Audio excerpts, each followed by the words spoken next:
Hello ladies and gents, chess chicos and chess chicas.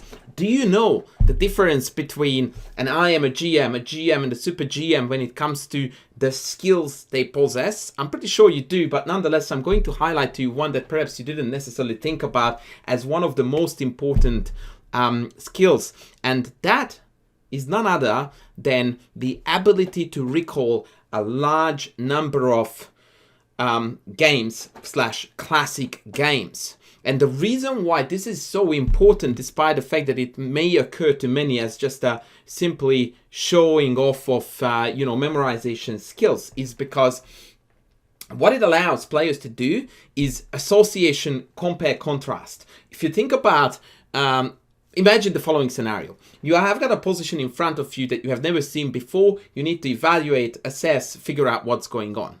Yeah? Where now compare this situation to someone who has the exact same position in front of them, but they have seen a game played between Kasparov and Karpov. They know how the game went. They know the result. They know everything about that game. And so they have that reference point to use in order to correctly establish what's going on in front of their noses.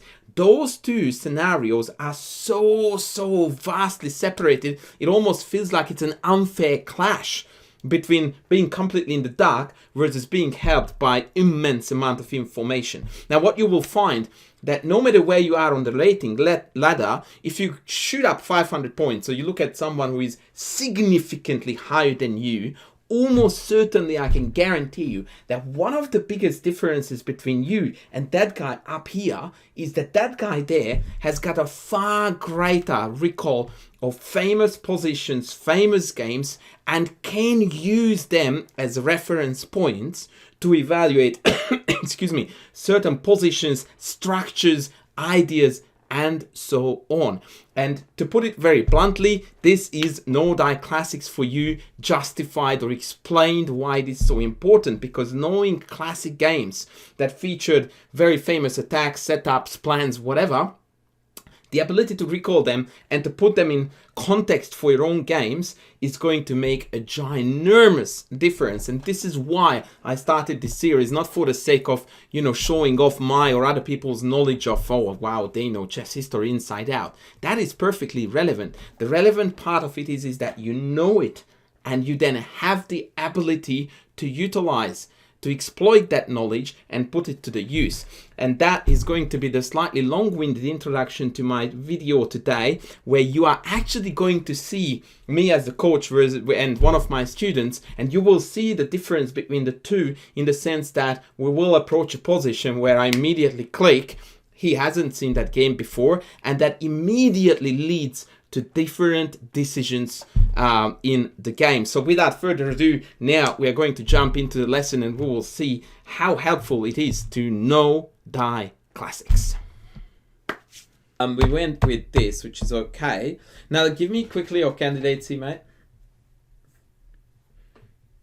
Yeah, so D6 was one, E4 was another. Beauty, you don't even need to wait for my question then. I know, I thought about you in this, and I what was my reason for not playing E4?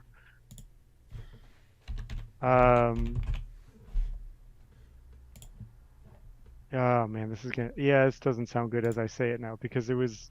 Don't say it then. Sounds like stories. Yeah, it's probably stories. Yeah. Well, surely you did not talk yourself out of E4 with stories. I mean, that's such a concrete move, right? Like, that's very calculable. Right. I think to me the difference was, this is the story I said, just to be honest, was just opening up the diagonal for his bishop. I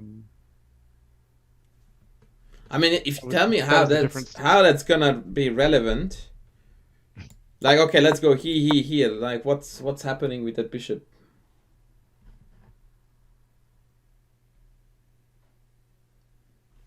Right. I mean, you could take on, so knight takes c6. I don't know, d takes c6, and then it's opened again. It is, but like, it's the same thing, Daniel, that you just opened this up. If I told you that that was an argument for black here to stand better, you would tell me, like, who am I kidding? Right. Like, why would I say that this is the factor that gives black a better position is the same as saying that this is open? Like, yeah, I know. And by the way, where is this knight Right. going? Right. C3. Yeah. Oh, okay. And isn't that gonna be blocking this off? Yep. Yeah. Oh, on this note, Daniel, as soon as you see this, no die classics, by the way, a game should pop in your mind as your. This is what we are relying on for going for e4, which is the world famous game of Larsen and Spassky, which, without wanting to make you feel bad, I'm hazarding a guess you are unaware of. That does make me feel bad, but I'm not aware of it. No. Yeah, okay, sorry, I didn't, that came out wrong. Okay, so we are very quickly going to now have a look at one of the most famous games ever played in chess history, and now you are going to appreciate why it is so cool to know very famous games.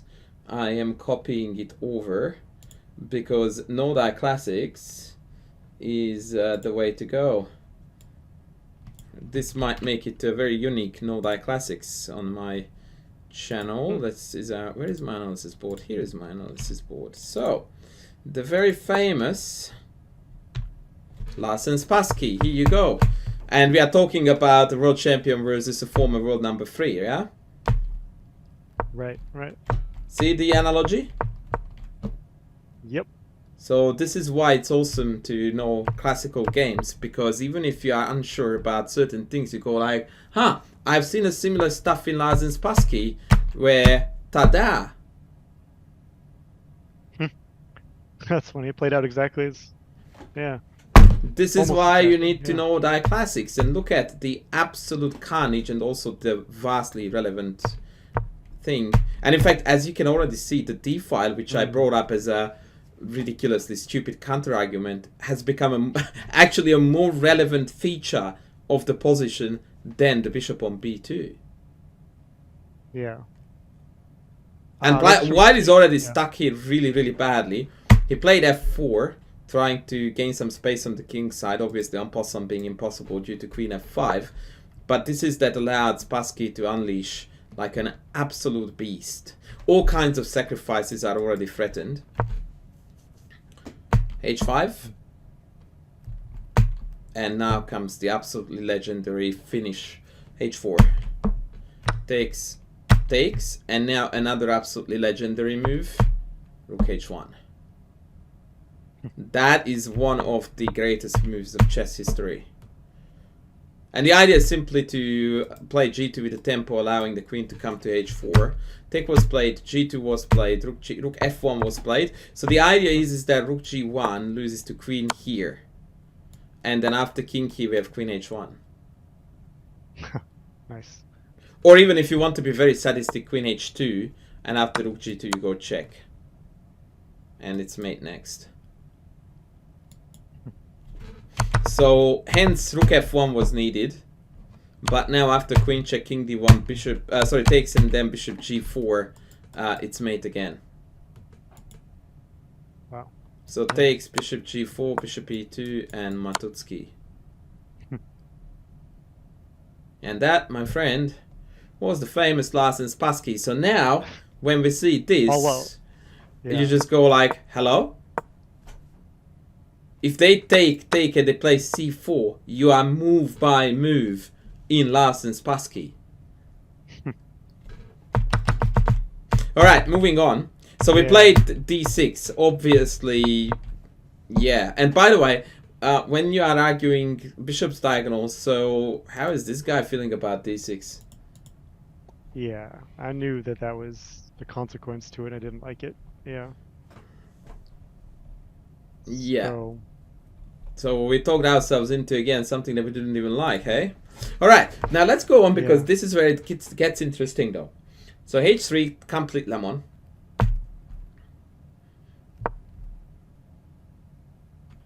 Give me candidate moves, here, chief. Please.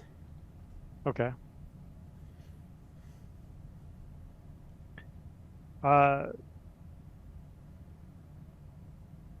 E4, castles. I didn't like. I think I briefly considered bishop f5, but I didn't like it. Okay, okay.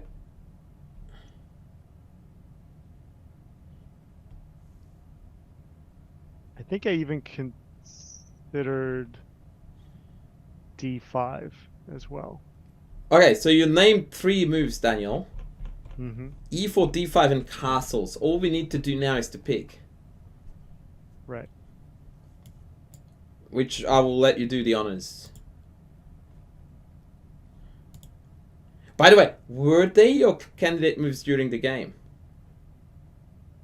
Yeah, they were. They were. Okay. Actually, I'm not sure about e4, but I know d5 castles and bishop f5 were. I think. So briefly how considered come that e4 as well. e4 was the first thing you said now, and it didn't even occur to you in the game? I may have. I think I. Because, as you know, that is our #1 candidate because it develops a kick. It kicks the developed knight, right? Right. Okay, Yeah. so unless proven wrong, this is our move. Right. Yeah. Because I mean the argument that I had before about that diagonal just doesn't even exist anymore. So right. Well, Yeah. and that argument was already on It was very bad in the wonky first place, legs. yeah. But Right. let's just pretend that still is a valid argument. So how do we talk ourselves of e4 now?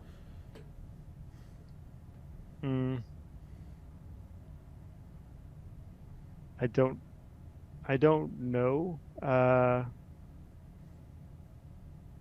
how I talked myself out of it. But I don't have a good reason right now for dismissing it.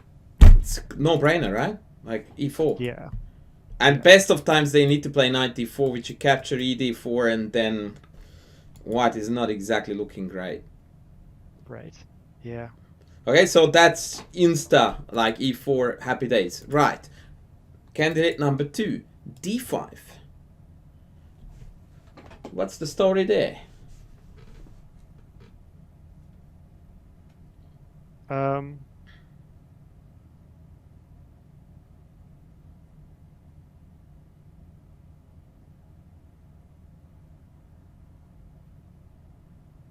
D5 doesn't look bad either. I hope not, because it's candidate moves, so yeah. they are not meant to look bad. Right, yeah, right.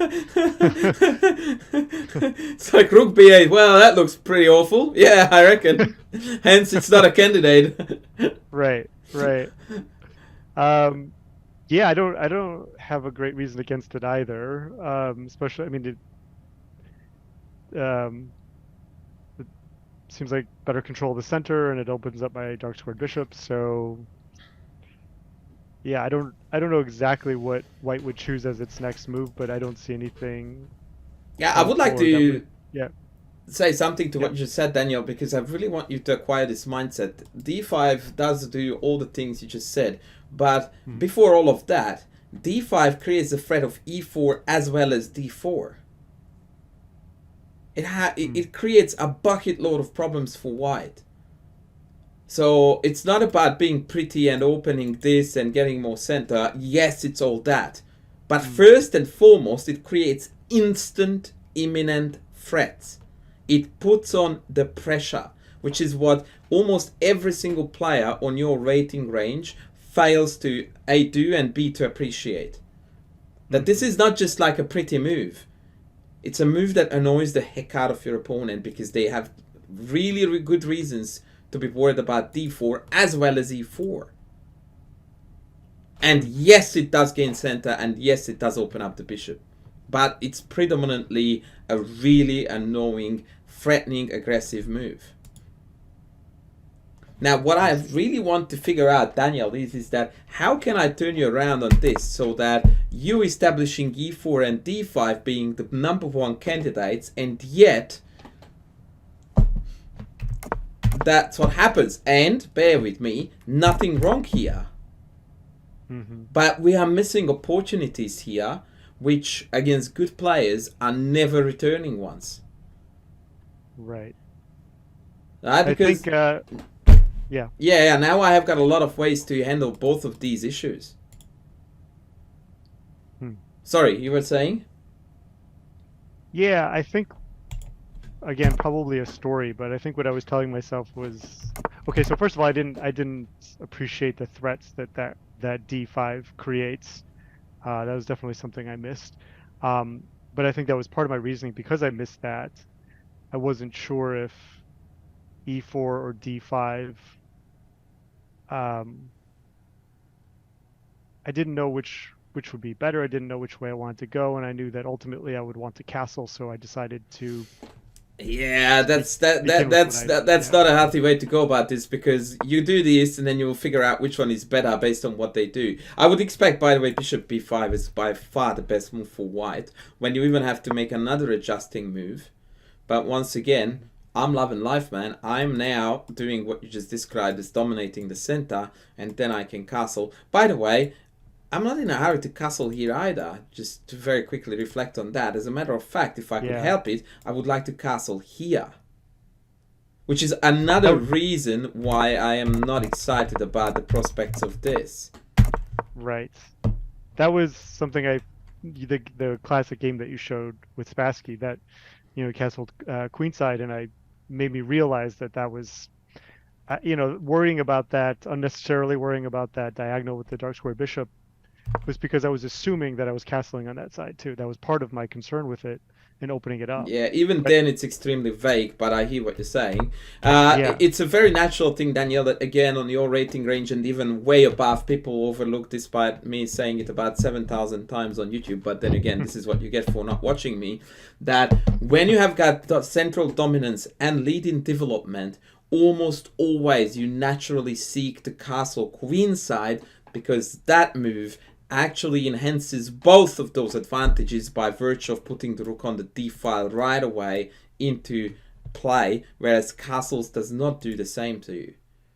And also it creates further imbalances, which, given that you are already ahead, is going to enhance again your attacking possibilities. Anyway, so I don't know what we played here, but if it's not e4 or d5, then I'm very concerned. I don't think it was, although I don't remember what I played. Maybe it's a bishop move. Maybe I played bishop f5. I mean, e4, I just can't possibly fathom how we're not playing this, given that knight e4 takes and d5 just looks like $1 million. Right. And by the way, note the center, Daniel, like the center mentality in everything I'm saying. It does look like a guy who wrote a course about center, right? Yeah. Oh. So you see, like, that in my book, Daniel, is a pass at the best of times. Mm-hmm. I was so I don't know. I got to get out of this mentality sometimes that I get into in the opening with focusing so much on piece development. I think I'm overly concerned with that, and since I didn't know where the other three pieces belonged just yet, that's why I went with rook e8. Yeah, but the reason why you don't know where they belong, Daniel, is because your structure is just incomplete. Like, it's not where they're meant to be. Like, you play d5, and then this is gonna go here. The bishop is likely gonna go to one of these, but again, d5 creates d4 threat, e4 threat. Yeah. Yeah. I see that. Yeah. So now you are compiling your mistakes or your problems, because you have made an inaccuracy here, and now we are adjusting the rest of the game to that, because for some reason we can't adjust to, okay, let's push one of them up one more time, and then ta-da, we are dominating the board. Oh Lord. Right. That was pretty weak. Okay, yeah. How would you describe this move, Daniel, if you were using my chess language? That this move does what, other than the usual red hot nothing? It weakens control of the center. Yeah, I usually like to do it because it really has a good ring to it, Daniel, that it abandons the center. And when our opponent abandons the center, we do what? Seize it. Correct. So if you didn't play d5 here, I'm going to be very sad, and so will you, right? Yes. Because it's like this is a knee-jerk reaction that your opponent goes knight h2, you look up at them, you look them in the eye, and you go like, really? And then you go d5 without a second hesitation. Because that is just the natural way of how things happen. If they try to lob you in tennis, you smash that ball as hard as you can to the corner and slam dunk. So there is no other answer to this, right? Yeah. So missing the moment again. And by the way, you really walked into g4, g5 here. Not that that's really that good, but at least it's something now that white is excited about doing. Right.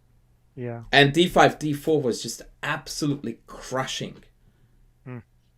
So if we want to give Daniel a very firm and quick summary of this game, we would need to admit that our concept of center was completely out on the window for perfectly invalid reasons throughout the game.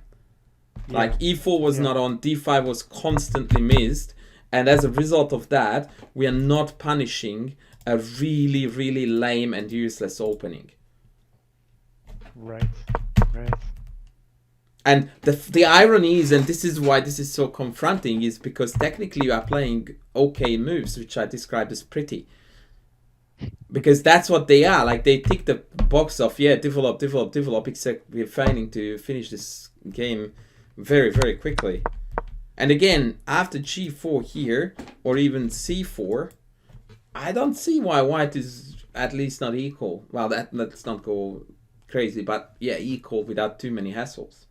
I would probably play C. I think they did do c4 here. No, they didn't. Yeah, soon they do. After I played knight e7. Yeah.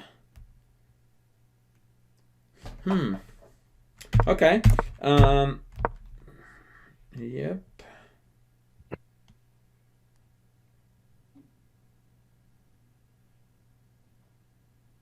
I was trying to think about how we can kick that knight out of d5 without trading them. I don't think you can. Now, I really like this move because that allows you to kick without trade. So that was very smart. That was really good stuff. I think actually the rest of the game is perfect. Oh, that's good. Yeah, I do think that the rest of the game is perfect. You played c6, which is brilliant. You took on f4, which I think was very good. You played bishop b6 check, which was very good. They played d4, and you took on h3 here like an absolute bloody legend. I didn't like anything else. Oh, I do. Rook e3 looks like $1 million. I consider that. But obviously you would want to smash this. Right. I mean, Rook e3 is, I guarantee you, is completely winning here. 100%. With the follow-up Rook here and then all kinds of sacks, guaranteed win. But I don't want to take any glory away from you because bishop h3 looks mighty, mighty good. Yeah. Yeah.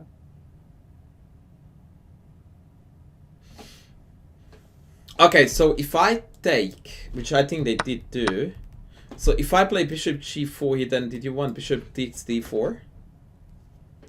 Just say yes. Yeah, bishop g4. I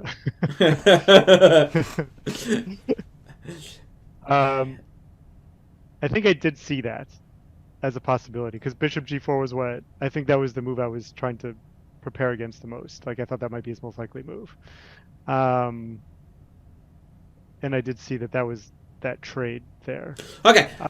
Well, I mean, winning a pawn, but the trade of bishops ultimately. So what do you do here if I go Rook f2? Is that what was played? No. Rook f2 was another move, yeah, that I anticipated. I mean, Queen d3 is just like, what are you doing, man? Rook e3, hello?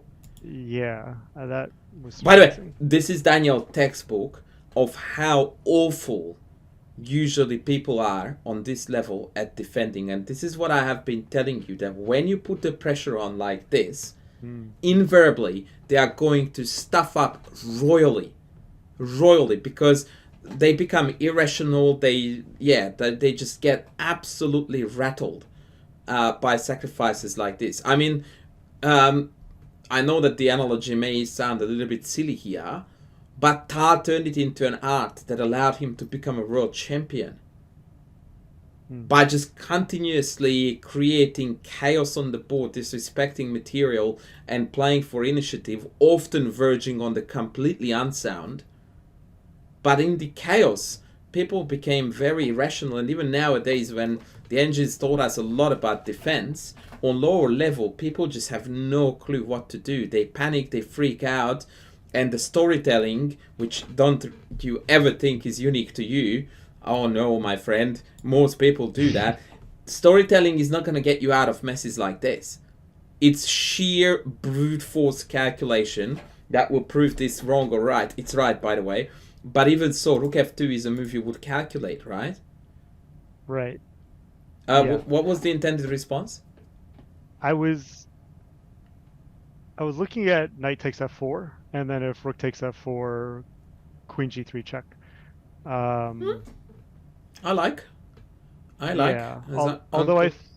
Yeah.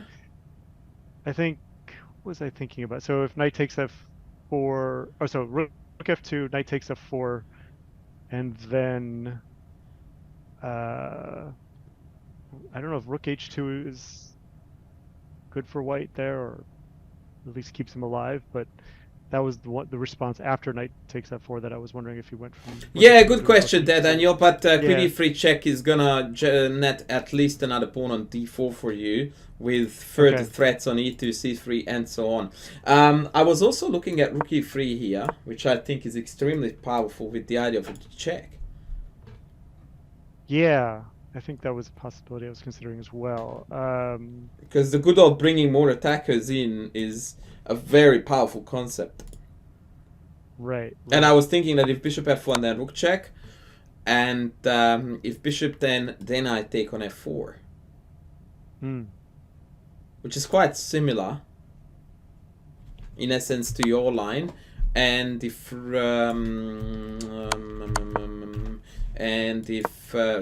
g2, then I would still take f4. Yeah, these variations are definitely winning. Yeah, I definitely thought I was in for a longer battle from here. I mean, I knew I was winning, or I felt at least confident that I was winning, I should say. Yeah.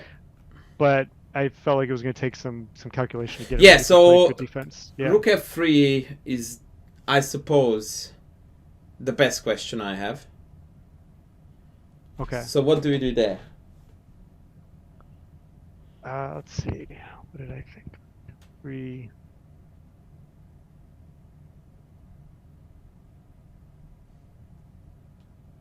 I didn't. Yeah. So rook f3. Queen g4 check. Let's see. King.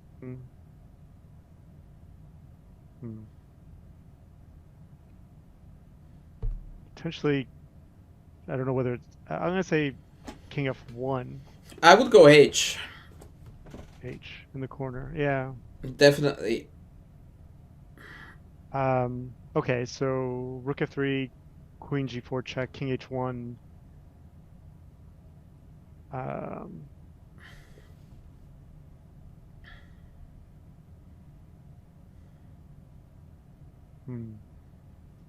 mean, knight f4 looks logical, right? Yeah, knight f4. And then I was looking at queen f1, which defends the mate and hits the knight on f4. Okay, yeah. Ooh. Do you have rook e6 there? Yes, you do. Haha! Good stuff! Check here, and I wanted queen f1 with the idea of covering mate and hitting f4, but rook e6 reigns on the parade real big time. Because if rook f4, we have Matutsky. Yeah. Okay. I mean, I had no doubt that we are winning here. I was just curious how exactly it was going to unfold. But yeah, I really liked this sack. I really did. It was, yeah, awesome stuff. Yeah, there was obviously like a lot of different possibilities, and I couldn't calculate all of them in time, or enough of them at least. But it just, the few scenarios that I did just seemed pretty strong for black. Yeah, no, I'm fully with you. Yeah. And kudos to you, by the way, for spending your time, despite the fact that very clearly they were blitzing the entire game. Right. Yeah. Like, that makes a lot of people, again, rattled and worried that, oh my god, I'm gonna lose on time. Whoa. We don't have a forced mate with checks here, Daniel?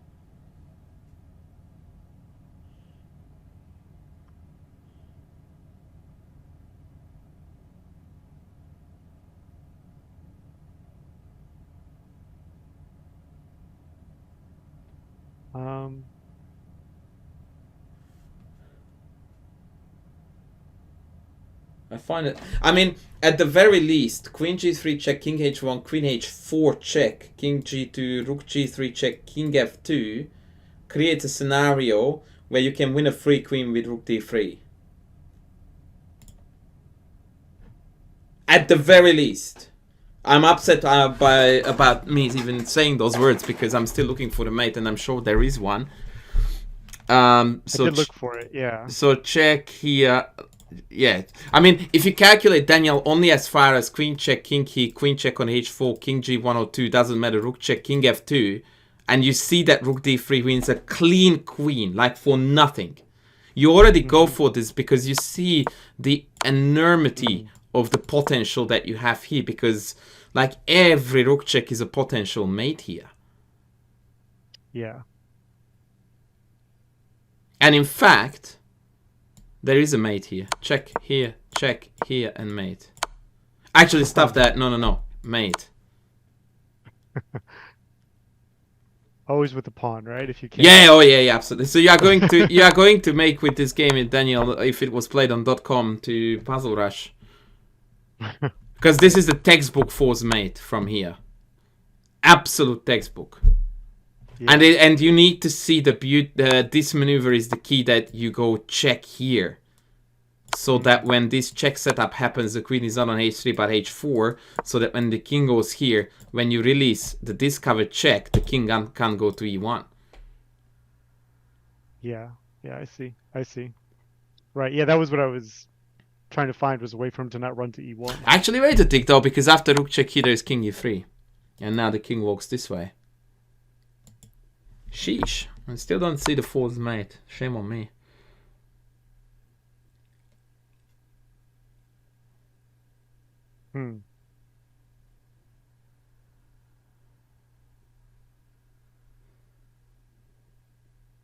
Oh wait, I'm an idiot. It's just checkmate. Oh my god.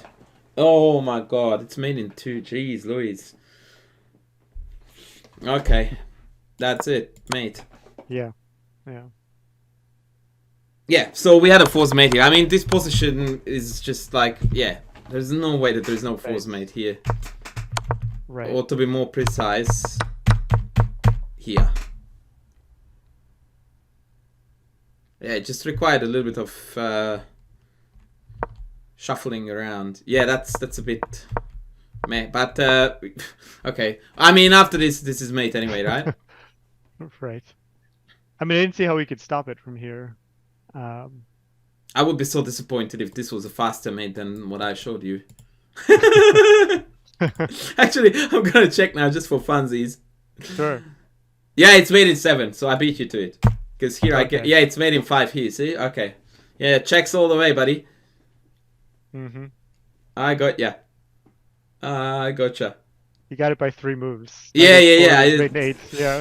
Yeah. But see, I pre-moved it all, so if you had 1 second left on the clock, it would still win in my way, but yours is, difficult to pre-move. Right. Nah, I'm joking. It's all good. It is all good, senor. Well, that was 2 delicious wins, Daniel. Yeah, it was. Those were nice. Those helped. Yeah.